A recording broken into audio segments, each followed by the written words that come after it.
A very warm welcome to the Paul Mellon Center. My name is Shreya Chatterjee, and I'm based here at the center as head of research initiatives. Today we have quite a lot of new faces in the room, so welcome if this is your first time.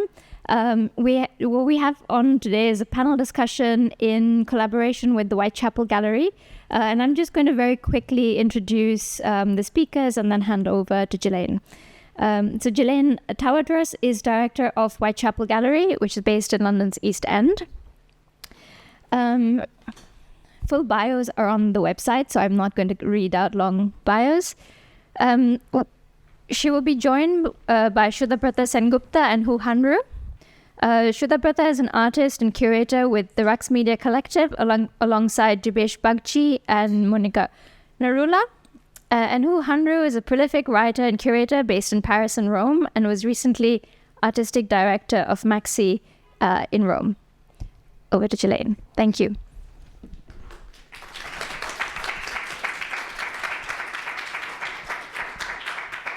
Thanks so much, Shreya, and thank you so much to the Paul Mellon Center for hosting us this evening. The subject of our event tonight is what is post-colony. No promises that you will come away with any definitive answers, so just to manage any expectations from the start. However, we hope to raise some questions, hopefully have a conversation with you about some of the points raised. And Hanru and Shuddha will be doing a presentation, each of about 15 minutes. Then I'll ask them a couple of questions, then we'll open it up to the floor. So I'll hand over to you, Hanru, to start. Yeah, no joints.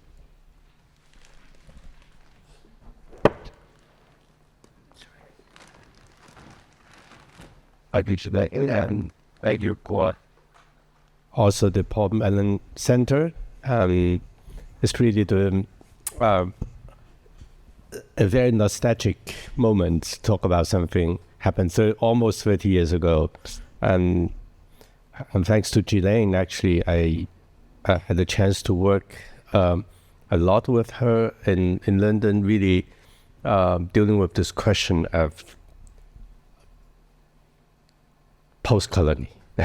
Since that time, but so we are in the time of post-colony, but the question of colony or colonization still remains as a interesting and alerting reminder to us about where we are living, in which time, and what kind of art that we need to create out of the negotiation with such a eternal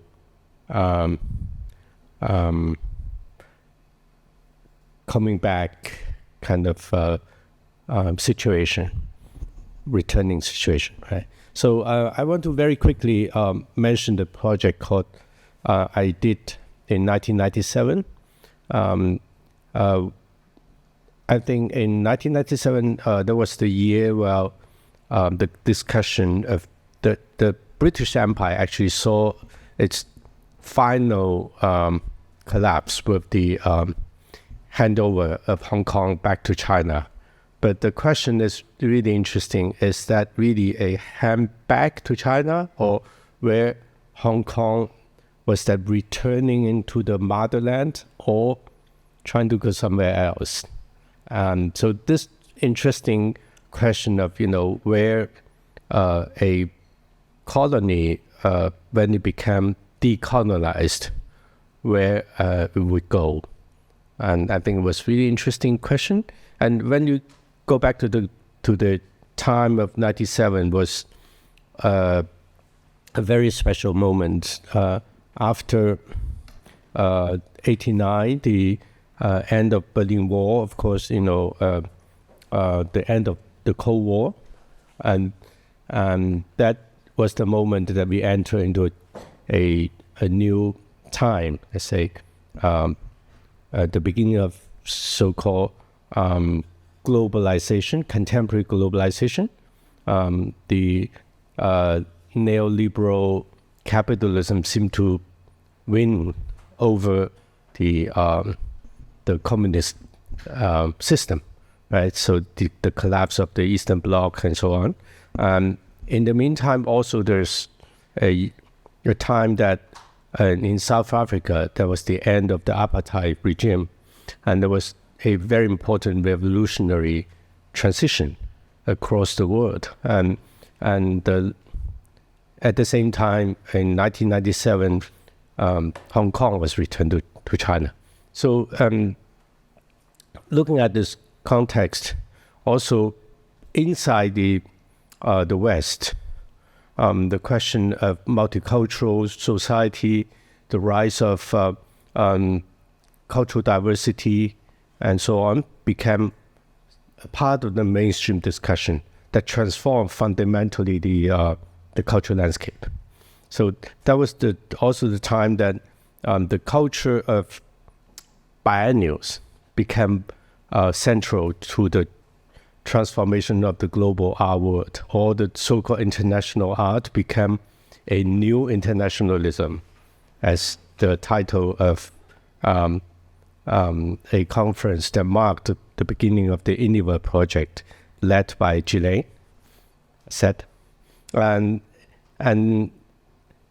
this kind of new internationalist moment help us to look at not only what's happening in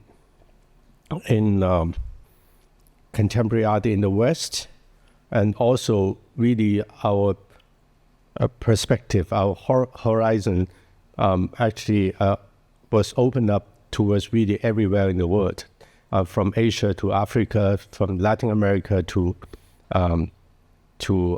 almost everywhere, to India, to and so on. So that was also a very important moment. The transition of Hong Kong not only marked the end of the British colony, but also the rise of a new global power across the Asia-Pacific region that was related to of course, the modernization of China, the opening of China, and the whole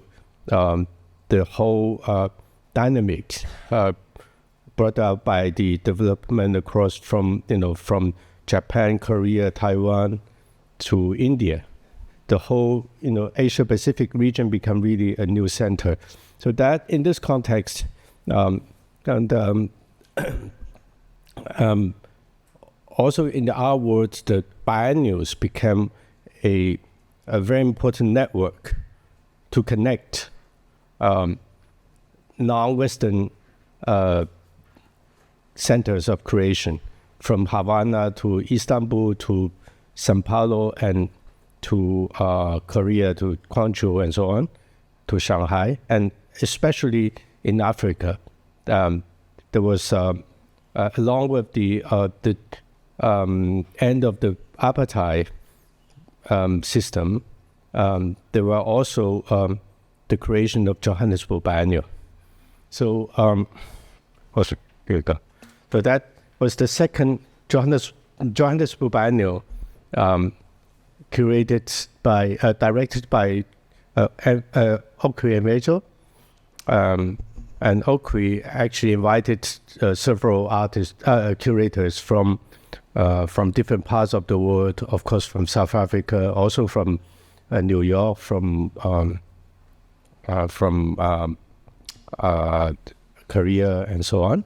And one day I met Oakley in Paris. We had a coffee, and then I was talking about what I was trying to do as a project to mark the transition of Hong Kong, and it was called Hong Kong, etc. Oakley was very interested in it, but he said, I had $80,000 left on my budget. Do you want to do something with it? So very quickly I said, oh, yes, let's try to do it. With $80,000, what even in the year of 1997 was not much money. For a biennial, of course, it's close to zero. But with a little bit tips that he gave me, we try to invent something. So So I decided to, this is go back, to do this project I wanted to do for the year before, from 96 to 97. Actually, I wanted to do a project surrounding how contemporary artists are trying to reinvent geopolitical projects dealing with the end of colonialism, and using Hong Kong's transition as example. So I wanted to start the project in Belfast. That was the time when Belfast was the place for many reasons. Of course, for the reason of the collapse of the British Empire, right? And then I wanted to travel the exhibition to Vancouver, to San Francisco, where you have a big diaspora of Hong Kong population, and then to Sydney, to Johannesburg, and so on, and end up going back to Hong Kong. But at the end, the only place that was realized was in Johannesburg. So that was the last moment of Hong Kong before this handover to China at the end of June 1997. I happened to be in Hong Kong. I took these pictures. So you can see the last British flag in the center of Hong Kong. And then this is the site of the Johannesburg Biennial. And here you have the theater. Well, it's the location of the main part of the exhibition related to this question of Hong Kong. Of course, I would show you more images. And this theater was called Market Theater, was a very important small theater during the apartheid, was the place of resistance of the South African artists setting up their stage against the regime. And then the theater has a small gallery, which is very, so instead of showing only artists from Hong Kong, actually I decided to invite artists from all around the world, including African artists, Israeli artists, Chinese artists, and so on and so forth, and a lot of European as well, to join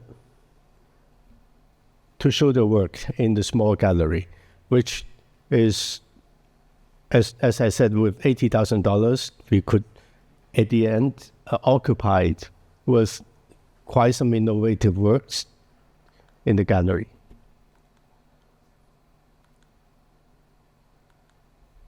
And this is Keith Piper. Actually, he's from London. Gilane just mentioned him a few minutes ago. And the exhibition took place in the gallery of the theater, and then in the gallery of a part of the Workers' Museum as well. And then, on the other hand, there was the time that the internet became more popular. That was the first time in the biennial project that I brought into, as a part of this $80,000 project, I created an internet website as a part of the exhibition, inviting artists, writers, researchers, historians, architects, and so on, including Saskia Sasson, Ram Koolhaas, and so on and so forth, Isozaki, to think about the reality of a metropolitan city like Hong Kong and its possible future. So it's not only limited in Hong Kong, but also as a kind of post-colonial global city. I don't have much time to talk about that, but you can just look at these images that you can get an idea. That was probably the first exhibition on the website for biennial. So this allowed people from all around the world to have access to the project. And then in the meantime, I also wanted to bring the exhibition to the townships around Johannesburg, because Johannesburg was a place surrounded by a lot of poor townships. And these people living in the townships, especially the young people, they actually didn't have the means to come into the city. So to allow them to have access to the biennial, what we can do is to bring the artwork to them. So what I did is actually I invited the artists to contribute with videotapes. If you remember the VHS tapes, so we made copies of these videotapes and then bring them to the place where you have access to television. In the townships, not every family has a television. Not typically, they would gather in bars, restaurants, or public social centers and so on to watch sports. So you can see in some bars, you have the television there, and that was the gathering place. So what happened is actually I asked the artists to give me tapes and then bring to them.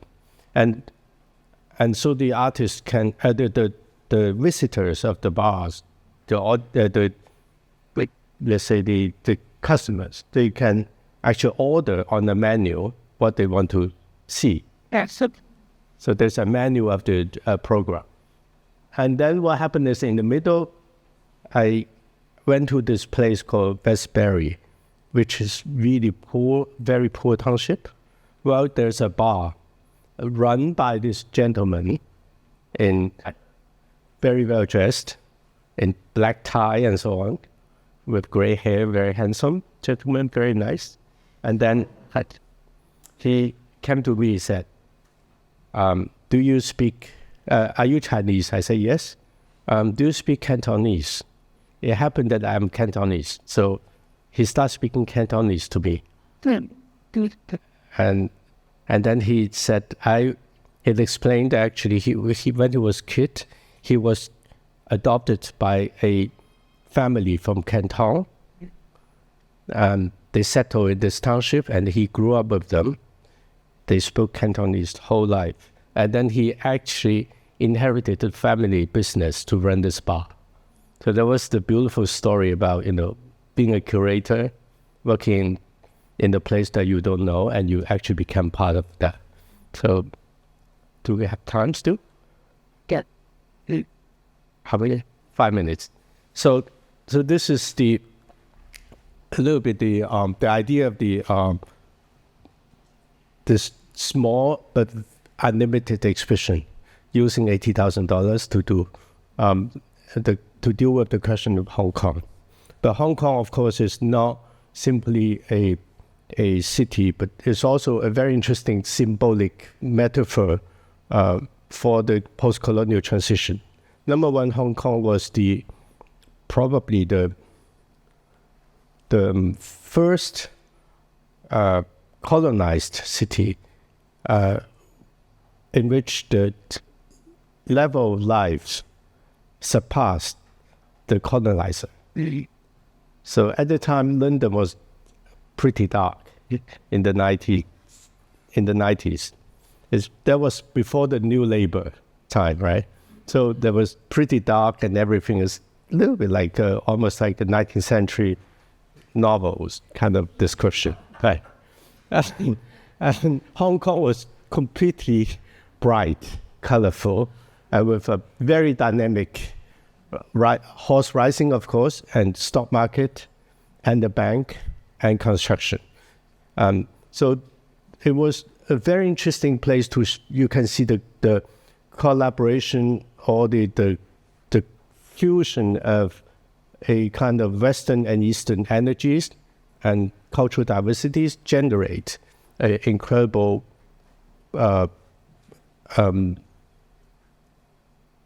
possibility that in the negotiation between this post-colonial negotiation, a place outside of at the edge of the empire actually become more important than the empire in a way. So that gives us a lot of possibilities to think about, what that suggests to if Hong Kong returned to China, what can it bring to China? And one of the most important things I try to, understand is probably it suggests a city like this can open up a new perspective towards a new social, economic, and cultural system that is beyond the established nation state.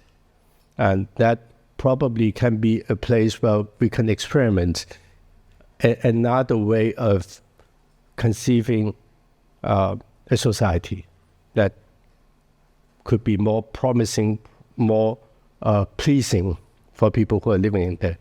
And there was also a moment that when China was really looking into how to enter the so-called globalized world, Hong Kong provides a very important model. So that was and this is Alaki, Gursky, all these famous European and Japanese artists that were fascinated by what they see in Hong Kong. So that was part of the exhibition. And then maybe very quickly, I also show what happens now. It's a artist from Hong Kong, Park Chung-chi, who actually designed a public art piece for the new opened West Kowloon train station, where you can take the train to go to China now directly. In 15 minutes, you're in China. So what he actually did is to travel around Hong Kong and to mark the borderline on the sea surrounding Hong Kong, and then take photos and install the panoramic installation with the images of the border to mark a kind of invisible border, still to emphasize this interesting tension between Hong Kong as a relatively independent particular territory and its relation with China for the people, for the imagination of people who are still living there. So that happened 20 years after the 97. So just very quickly, maybe I think we should end here. I have actually more. Oh, maybe the last one. It was some of the works in the exhibition, and this Ellen Powell, who actually created a kind of sand clock to mark the countdown of the transition. And then this is Huang Yongping's piece, and actually with Gilane, we did this project called Parisians in London at the Camden Art Center, and in which I actually invited a group of about 10 artists from different generations of immigrants based in Paris to represent the scene of Paris. That was also in 1997. And that is the work by Huang Yongping, who actually moved from China to Paris in 1989. And he did this project for London, creating a big bowl based on the traditional bowls, with drawings of landscape of the concessions in Hong Kong, in China actually, in Guangzhou. That was the beginning of of Hong Kong as a colony. And inside, he went to the supermarket to buy food, and all the food on the package is written expired on 30 June of 97. So there's a stamp on it. So that was the piece it's called the Doomsday. Maybe we should end up here because we faced it. Thank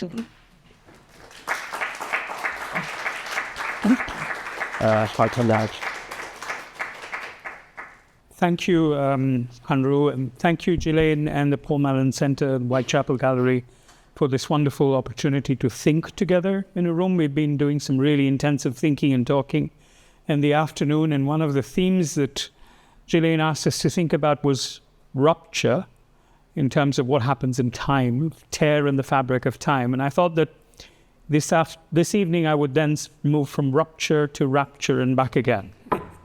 That's just a little trick. But I'm very grateful to Hanru for talking about Hong Kong as a possible, always possible future. I think it still is a possible future beyond the binary of empire and nation state, and to thinking about ways of being in territories that are more fluid and at the same time in some ways more practical, because empires are too big for the world, so are nation states, but they're also too small to think about the planet's real problems. You can't solve global warming in a nation state, not even in an empire. So maybe there are other ways possible. So rupture and rapture. I want to start by showing you a kind of haunted house in eastern India, perhaps a focal point for empire. This is adjacent to a little bungalow, a tiny house. But this is a warehouse for the opium trade, which connected India, China, Britain, and is the reason why Hong Kong is Hong Kong, because of the opium trade. So in this abandoned warehouse, the man who used to look after this abandoned warehouse used to live in the house next to it. And I want to play a little film about what happens in this house.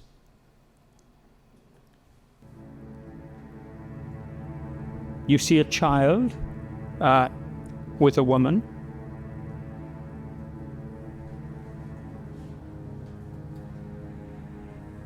And the film then tells you what it is. This is from a work by us called Provisions for Everybody.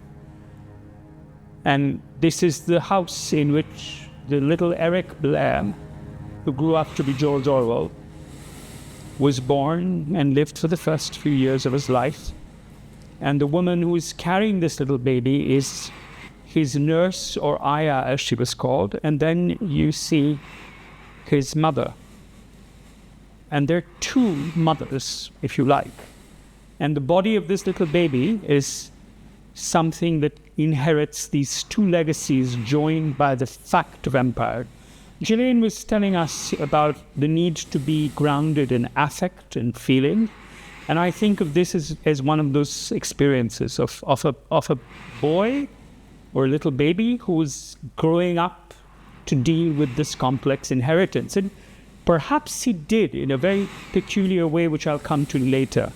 Because George Orwell, and this is his house museum, there's nothing in it other than this one strange oil painting of George Orwell on a plastic chair, is also one of the most, people know him for 1984, An Animal Farm, but he's one of the most precise and really hard-hitting critics of empire from within, because he was a police officer in the Indian police services, gave it up because he couldn't deal with the violence of empire, and wrote this incredible essay about being a police officer in Burma called Shooting an Elephant, which is actually about empire falling. So, little baby Eric Arthur Blair, George Orwell. And, these are his two mothers, I would say. And this is from the film in which this is a part of. These are stills from the film. They cross all sorts of borders. They begin in the far north of England, near Durham, which is the place where Orwell ends in the road to Wigan Pier. It begins in Wigan Pier and then he ends in Durham County around coal mining areas. And this film is a kind of road movie thinking about coal, energy, fossils, fossil-based capitalism in England, in India, in Burma, in Spain, in all sorts of paths that cross. So when we're dealing with empire, we're dealing with this kind of crossing paths and these search for extraction. And Orwell, it's the only place where Orwell spells out his political philosophy. He says, so what is socialism, according to him?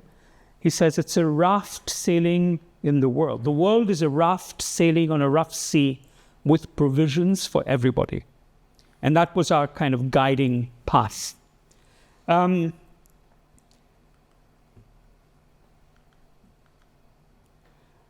think then of crossing borders is a way of thinking about how to become a stranger.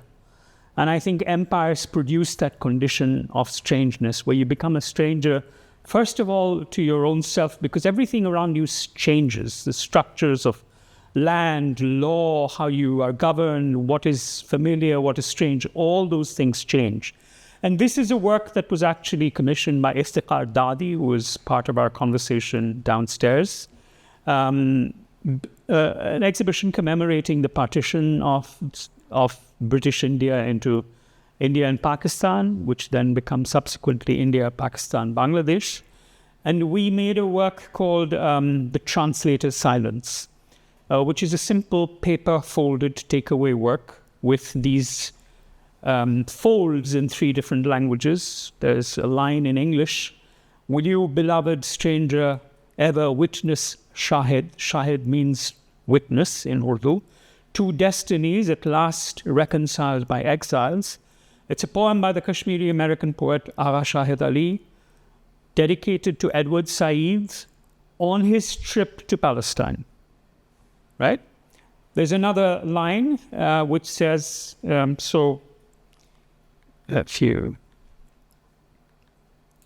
this is हम के ठहरे अजनबी इतनी मुदारातों के बाद फिर बनेंगे आशना कितनी मुलाकातों के बाद. And it's about another moment of becoming strangers. It's written by the great Pakistani poet Faiz Ahmed Faiz, beloved in India and Pakistan. When we grow up and when we become teenagers, the first poems that a boy or a girl recites to their boyfriend or girlfriend or friend is often a Faiz love poem, and this is one of them. And it's about Bangladesh. It's about the birth of Bangladesh, and it says, now that we have become strangers, how after so many encounters, and it's the violence history of the Pakistani occupation of the East Bengal landscape, how many meetings will it take for us to become intimate again? She plays with the word ajnabi, which means stranger. And then the third poem in the group is a poem by Tagore in Bangla, which is my mother tongue. It says, "Ochena ke bhoy ki amar ore, ochena ke chine chine utbe jibon bhore." And it means, why should I fear strangers? Because life is about beginning to know strangers. And it goes on to say, my mother was a stranger before she picked me up. And this work is actually just a paper fold. And the languages and the lines of poetry are written as incisions so that they become kind of shadows on each other if the thing is folded. So to read one, you're always overshadowed by the language of another, and there is no translation. Nothing, and the poems are not translations of each other. So in order to find out the meaning, if you're not one of, like me, the strange, triangulated, trilingual person that I am, that I read English, Bangla, and Urdu, if you're not one of those, you have to find a friend who can translate something for you. And maybe you don't find a friend, but that is the translator's silence. Strangers turn up. This is our stranger friend. It's so wonderful that we began today talking about Okwi Enwezor. Here he is in Delhi next to my colleague Jibesh and 5 strangers whom we have never met again after this. It's in a place that we had once told him about 23 years ago, a place in Delhi called Coronation Park, which is on the outskirts of Delhi. It's the site where King George V, I think, became Emperor George V. It's where he was crowned as the Emperor of India, because he was only King of Great Britain, but became Emperor of India. And Coronation Park now is a kind of relic storehouse. It's where the statues of the former viceroys, kings, queens, governor-generals of British India are now put to retire and rest. And Okwi was of the opinion that this was a provocation for us to think about the futures of the world, because empires are always in the process of retiring. We talked in the end of this afternoon about the fact that Star Wars gives you hope that the empire will end.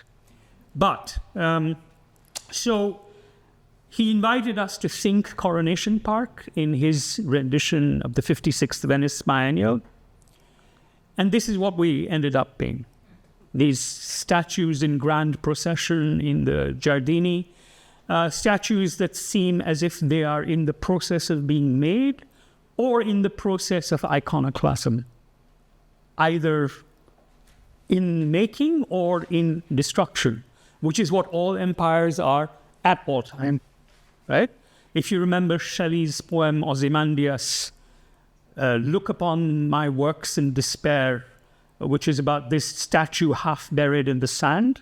I always think about, in rocks, we've always thought of all imperial formations as statues fallen and half buried in the sand. Today, India makes the world's largest statues, right? To departed nationalist heroes. One day they will fall. Not very long, because they're not on very stable foundations, but they're gigantic. But what you see at the pedestal of these statues are circular plaques which tell the story of shooting an elephant from George Orwell, where he talks about the fact that he looked upon himself and was not able to pick up the gun and shoot the elephant. And at that moment, he knew it was over, right? So, for instance, one of these is what we call the bending man. This now lives somewhere in Manchester at the Whitechapel Gallery in the garden outside. And sometimes when it rains or it's misty, it's lovely to watch this figure. Yeah. So I'll just play a little bit of an extract from another rendition of what this project ended up being. Yeah, so this could have found a home in London. This is the Emperor's Old Clothes. The first thing I noticed about this piece is that there's no figure in the robe. But I think the robe can tell us ideas about power, specifically how it can be performed through speech, and in this case, through dress. Now, the Rax Collective is specifically looking towards a colonial monument in India, but I think that these ideas can be translated to the statues we have here in Trafalgar Square. And what I really love about this piece is that it allows us to reconsider ideas of monuments and of memory. So it's about what happens when power leaves the building and leaves the robe behind. We call this piece the Emperor's Old Clothes for obvious reasons, because power has vacated, empire remains the shell of a ghost in a way. This is another little trace, a ghostly trace. We were talking about this again. The history of, let's say, fingerprinting techniques has a lot to do with traffic of ideas and images between imperial outposts and the metropole. So this is a fingerprint, or a handprint of a man called Raj Konai taken in 1858. And in Lower Bengal, it was then sent as an artifact to London, where it still lives in the University College of London archives to do with the collection of Francis Galton. We actually found this while on an ENIVA residency and decided that this handprint must live again. So it lives as a larger than human projection counting towards infinity. And it's called the unlikely intimacy of digits, which translates as UID, which is the unique identification database, the largest ever biometric data collection exercise undertaken in the world, which is in India, which we all have a biometric card, which has our iris scans and our fingerprints. But of course, it doesn't work. Two things happen. When people grow old, their fingerprints fade. So my mother's Aadhaar card never matched her bank account details. And she would run from pillar to post until the government said, well, it doesn't work anymore. So older people off the biometric database.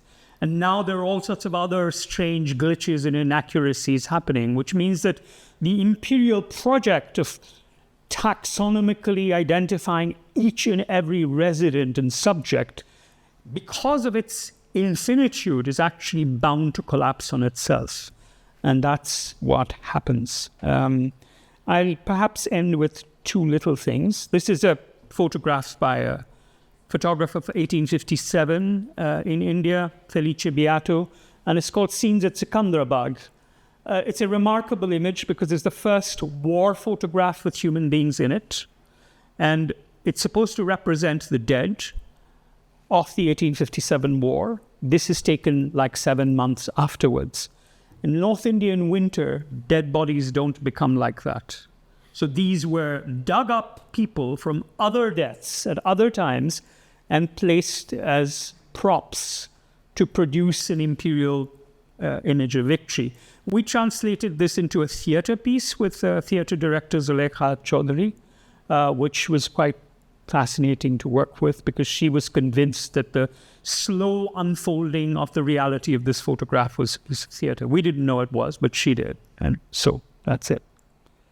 Finally, this is from a large body of work called Not Yet at Ease, which takes Indian soldiers and other people in the battlefields of the First World War. This particular scene is from a place in Iraq called Kut. It was taken by an American photographer during the siege of Kut, in which about 6,000 Indian soldiers and the British officers died finally of hunger. This is one of the images that remains from that time, where these three human beings are seen dancing in drag. For us, this is a moment of sanity, of lucid sanity in a world gone completely insane, which is what the First World War is actually about. And as we were saying this afternoon, the First World War has actually never ended. Second World War did. First World War is still going on in all the battlefields that you can see. Ukraine and Palestine and parts of Central Africa, it's still the First World War. And these three beings were not soldiers. They were conscripts of the labor corps. In India, there's a caste system, so you can't just pick up the dead because it's impure. So the British Empire had to export formerly untouchable prisoners to do the work of disposing the dead. And it's they who perform this moment of revelry and dance, so which we translated into a kind of rapturous dance, I would say, between these three people. And rux is three people in rotation. That's what the word rux means. I'll end it there. Okay.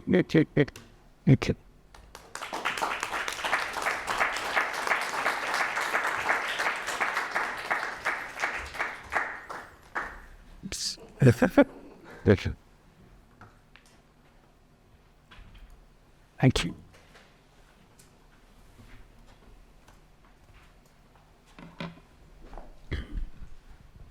Thank you, Hanru and Shuddha, for those presentations. There's so much in there to unpack. But perhaps we could start, Hanru, with just a thought from you about the proposition that Hong Kong's return to Chinese sovereignty in 1997 was an opportunity to think beyond the nation state and imagine something new. Yes. So okay? Okay. But it's a very sensitive question. One of the very interesting thing to symbolize modernity is nation state. And who brought nation state around the world? Interestingly, it was together with the process of colonization. So colonialism has a very close relationship with modernity. Modernity has a very direct kind of political influence on the making, on the redefinition of each community around the world under the name of nation state, and that became a power system and so on. So we all know that. At a certain point, nation states represent the kind of progress of the society, especially getting out from, the domination, the rules of, for example, religions, poets, and so on. So, and this, at certain point, it also caused, as Shuddha said, world wars, because of in the First World War, the Second World War, maybe until today, all the wars took place in the name of nation state. So that it's also a source of violence, a source of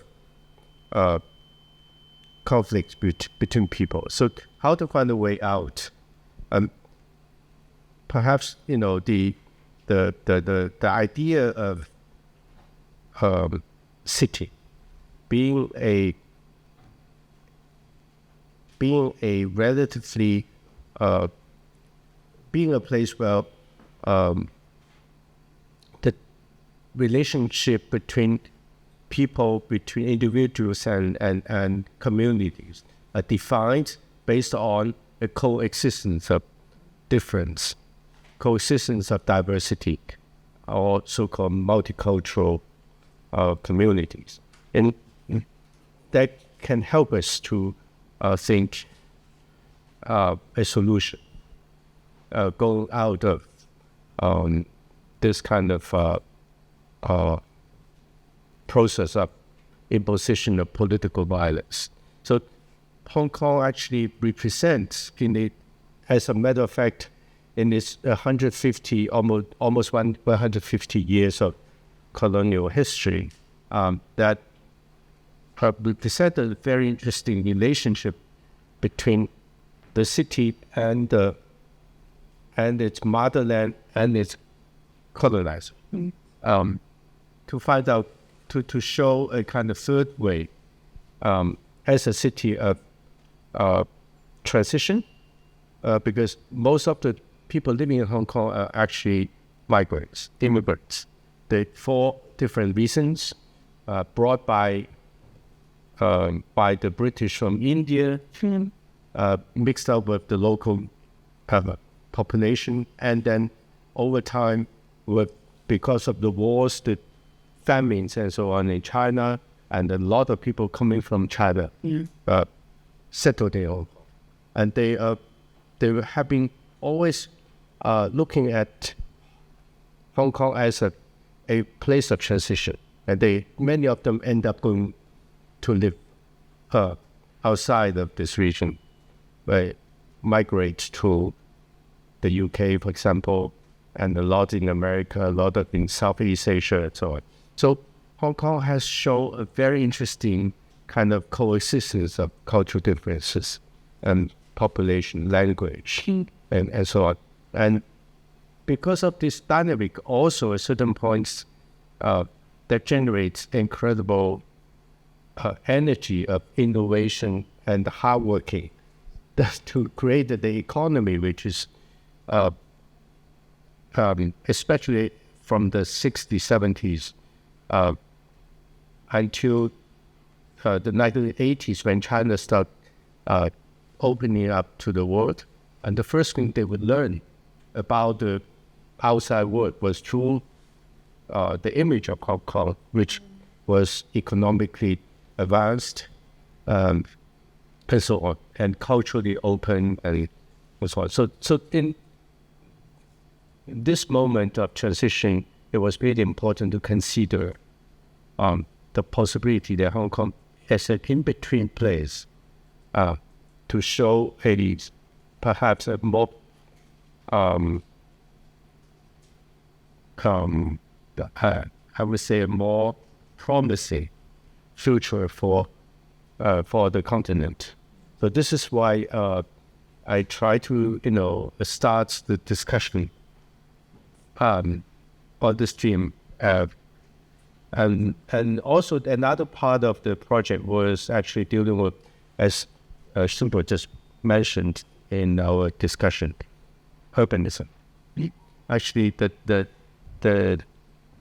model of, the history of Hong Kong's urbanization development has shown China a image of what the modern society, what modern city would be.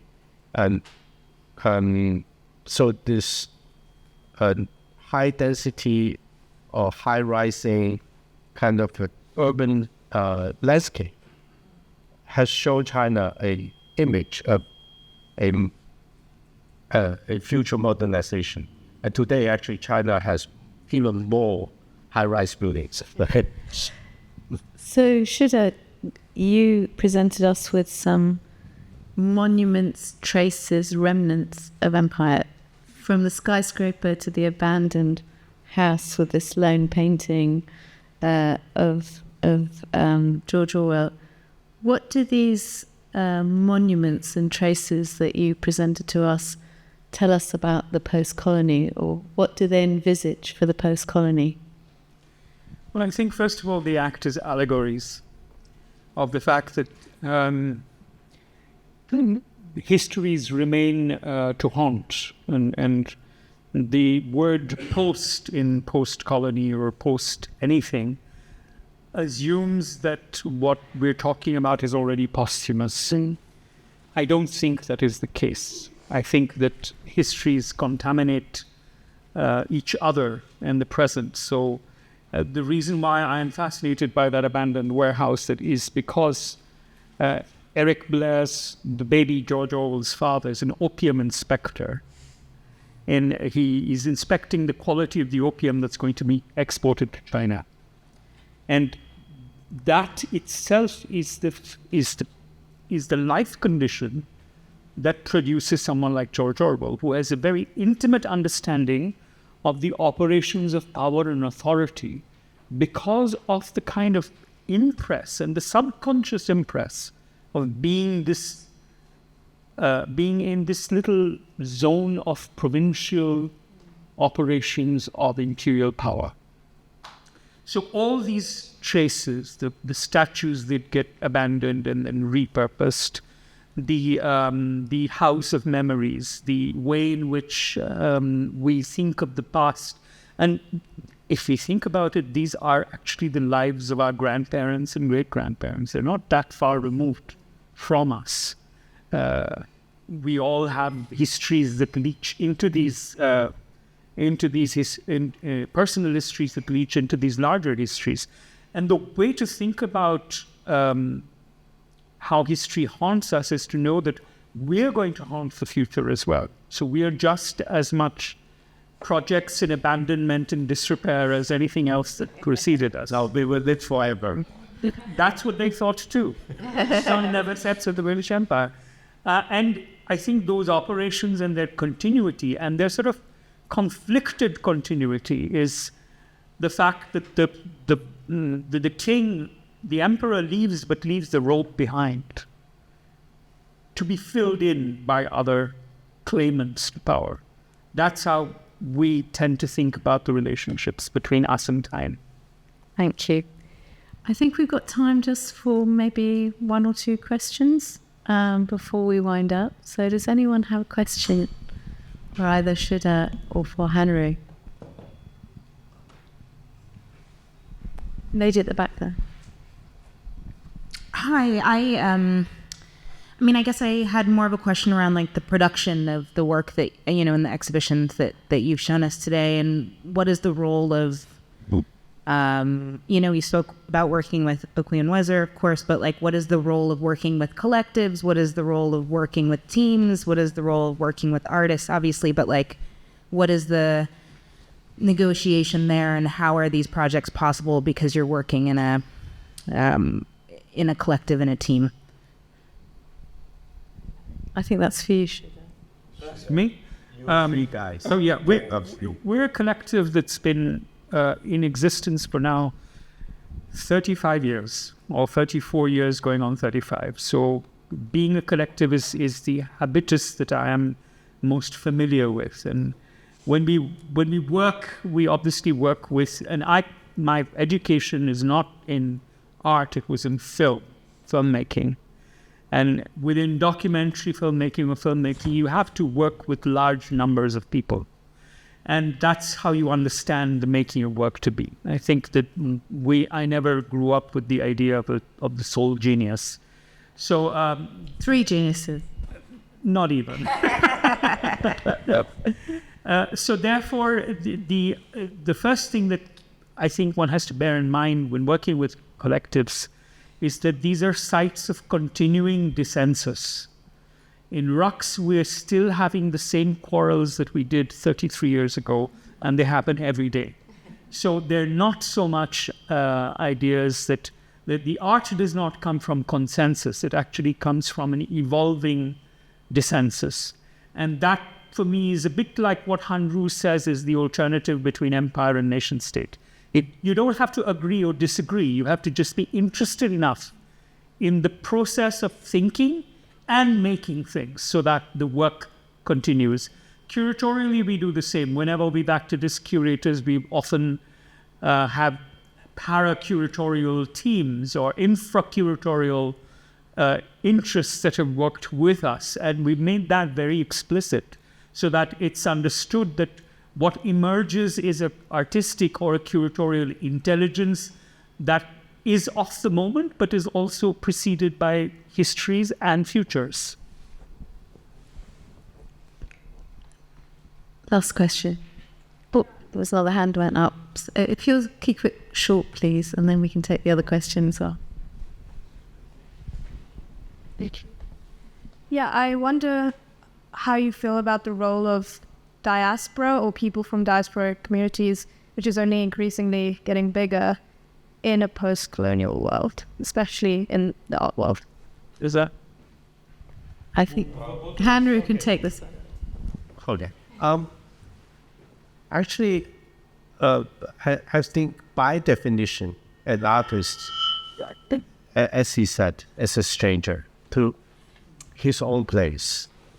So when you decide to be an artist, you decide to be a part of the diaspora that might also live in your place, but you have to be different. Art is about creating a difference. Right? Art is about looking for becoming a stranger in his own place or her own place.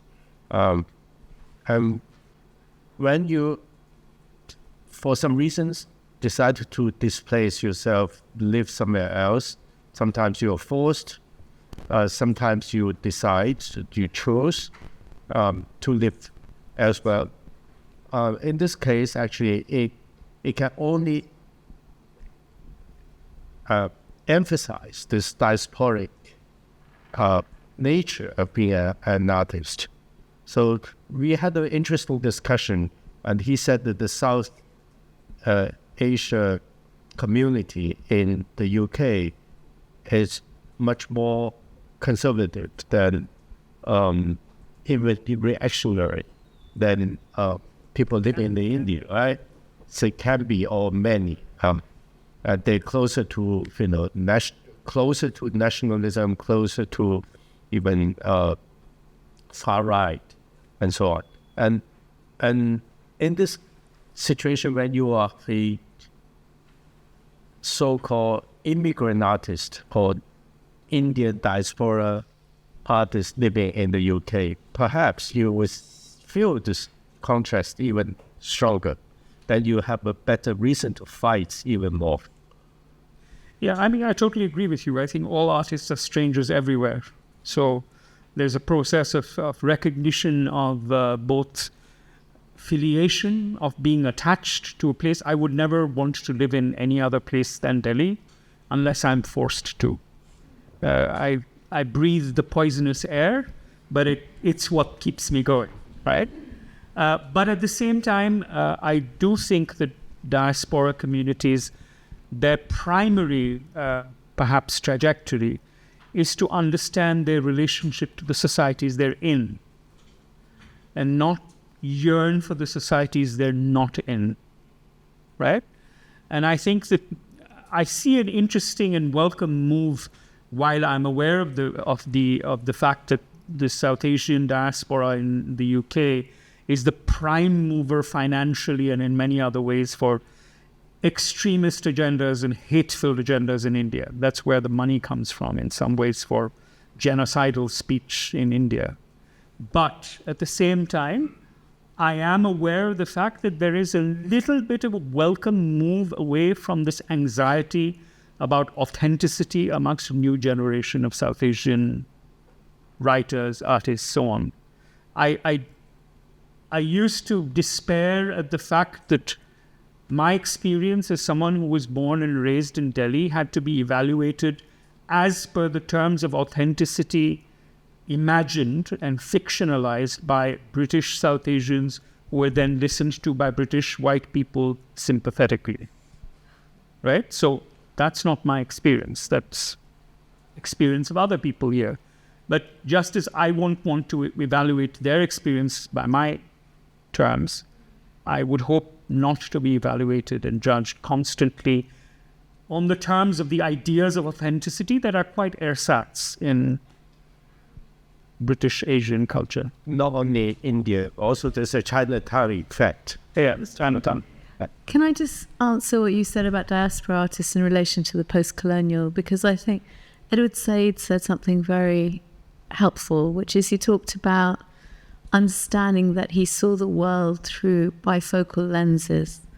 And I think the possibility of that bifocality, which is a bit like Du Bois's idea of double consciousness, is a really amazing position to be in, which the downside is you don't get to claim either one totally or belong anywhere. The plus side is that you get to see the world through two different perspectives simultaneously, which is an extraordinary position of possibility and imagination. Sometimes it leads to rapture, sometimes it leads to what I call the translator's silence. Yeah. Important is you dance and turn round and round and around. I think there was a lady who wanted to ask that. If I could ask you to make your question very short and direct, please. Yeah, it's quite a big question. Oh. Okay. Are the main tech companies such as Google making contemporary empires? And what do you think is different from what went before? Oh. What's the difference? Well, how is it different from empires that went before? So new tech empires versus... Well, I'm trying to answer this since I did the first website by hand. That was the time, that was the beginning of the internet that, they are specialists. Russ Media is part of the internet. The Neolithic time. Yeah, exactly. That was the time, the beginning of the open source. The dream was to have an internet which is totally free for everybody, right? That was the imagination, the optimism of what internet promised. So this is why we try to use that technology to really to create a platform for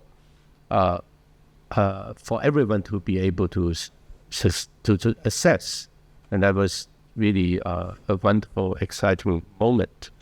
And so there was perhaps also another kind of empire, which is the open source democratic empire.